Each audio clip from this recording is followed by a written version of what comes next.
thank you so much, everyone, for attending the session. This is our second summer course. We started this last year, and the response, honestly, from students and youth was overwhelming, and we got around like 2,000 signups or something. So we figured we should keep continuing this sort of tradition. And this is our concluding session of our second summer course, which was around anti-imperialism. And we are very lucky to have Comrade Vijay with us today. I'm sure many of you in the audience are familiar with his work. Certainly all of us who organize this reading group are, and we frequently read his work and listen to his contributions and his analysis upon left movements and so on. So today our topic is of proletarian internationalism and third world solidarity. So I think it's certainly a lack that so many of us on the left who are, or even those who are becoming interested in leftist politics, feel in a post-USSR world, that there aren't the same kinds of connections and communications that once existed between so many different organizations and formations of the left.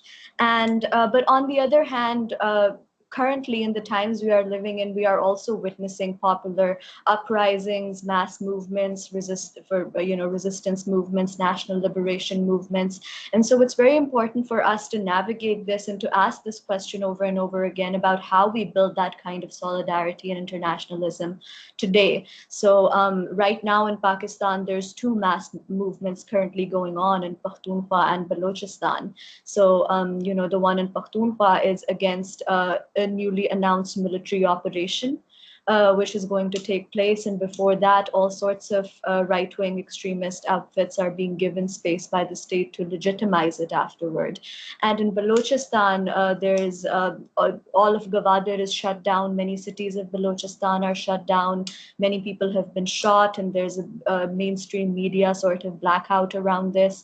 And the sit-in by Balochi Executive Committee is still ongoing. So there's this happening in Pakistan, then there's a huge mass movement in Bangladesh going on against the current regime.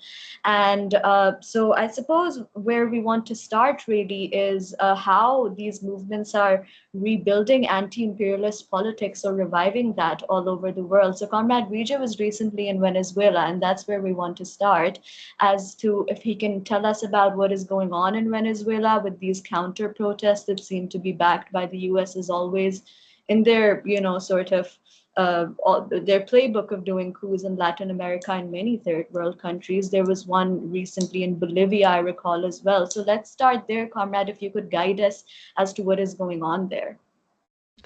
Yeah, let's go actually to Venezuela from what you said earlier. It's true that after the collapse of the USSR, a lot of politics became a little disorienting. How does one confront the United States? Whatever issues one might have had with the USSR, it provided a kind of shield, and under which that behind the shield, people were able to organize on a platform of the left for socialism and so on. With the collapse of the USSR, the socialist project was put into some doubt. People began to argue, saying that, it's a failure and so on, that, there'll be a mopping up exercise by US imperialism. They'll mop up, the DPRK, North Korea, they'll mop up Cuba and so on. And, then there'll be no socialism left on the planet. That was the general idea. Of course, at the same time, the US was pushing a kind of global austerity program against the people. In Venezuela, I was there in 1995, during this period when Carlos Andres Perez, the Social Democratic president, won an election saying that I will never go to the IMF. That's what he said. I will never go to the IMF.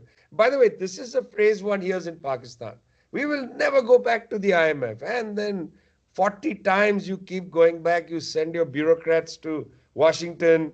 In fact, there are Pakistani economists working for the IMF.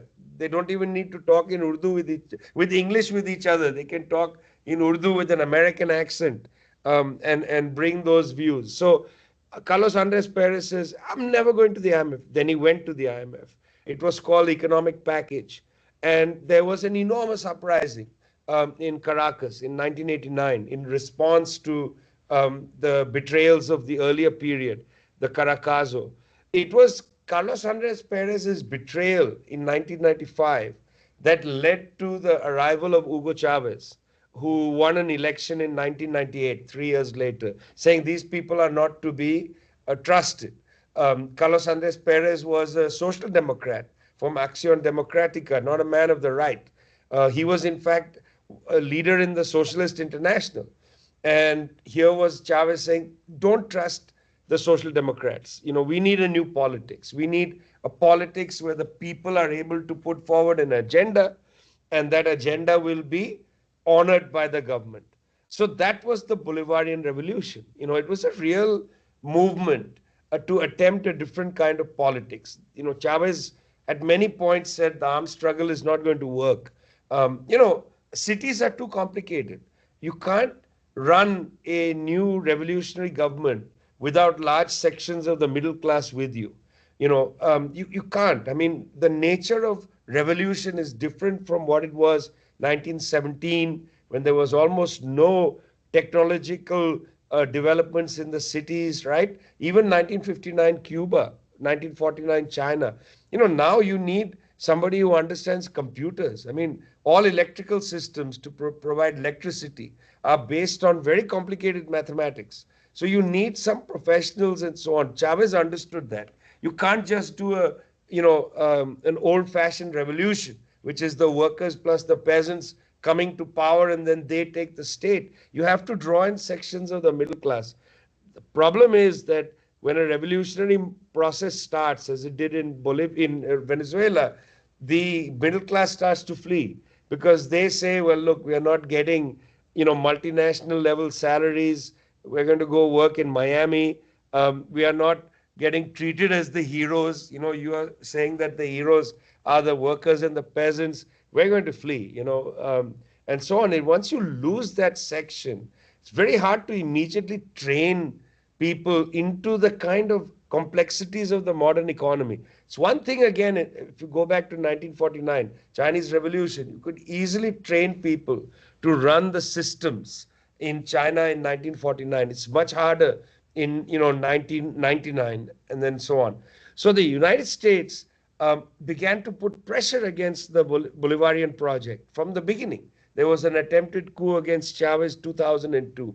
When oil prices collapsed in 2014, the US really tightened the screws. 90% of their revenues came from oil. US tightened the screws, and every election that has been conducted since at least 2004, but increasingly since 14, the US has said it's a fraud. Every election. This time, before the election, a CIA contractor called Edison Research released a poll saying that, the opposition is leading by 20 points. And when the result came out and it showed that, in fact, Maduro or the Bolivarians had won 51 to 44%, they said, how is it that the government won by 7%, they should have lost by 20%. But based on what? Based on a CIA contractor.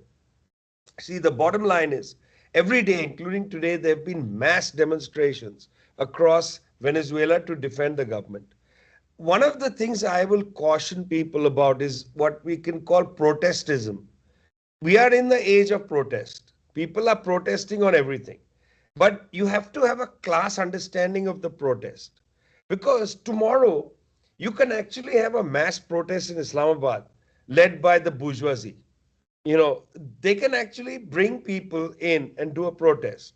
Now, because they're protesting doesn't mean we have to go behind them. You see, we cannot be protestists. We have to have a class analysis. So it's true that on the day after the election, Maria Corina Machado, the opposition leader, had a demonstration in Caracas. It was not huge, but it was still a demonstration. Now, the fact that she had a demonstration doesn't mean the people are with her. It just means that she had a demonstration. I would say there's a little bit of a dangerous situation we're in now, where people have started to become protestists. You see somebody protesting in Bangladesh, you say, well, that's got to be good because it's a protest. But one has to have a class analysis of the protest to see whether it's good or bad, because as you said, The United States government uses protests sometimes as a weapon, to go after a government, as they did in Ukraine in 2014. This is a strategy that they have understood. You can't just do a coup from above.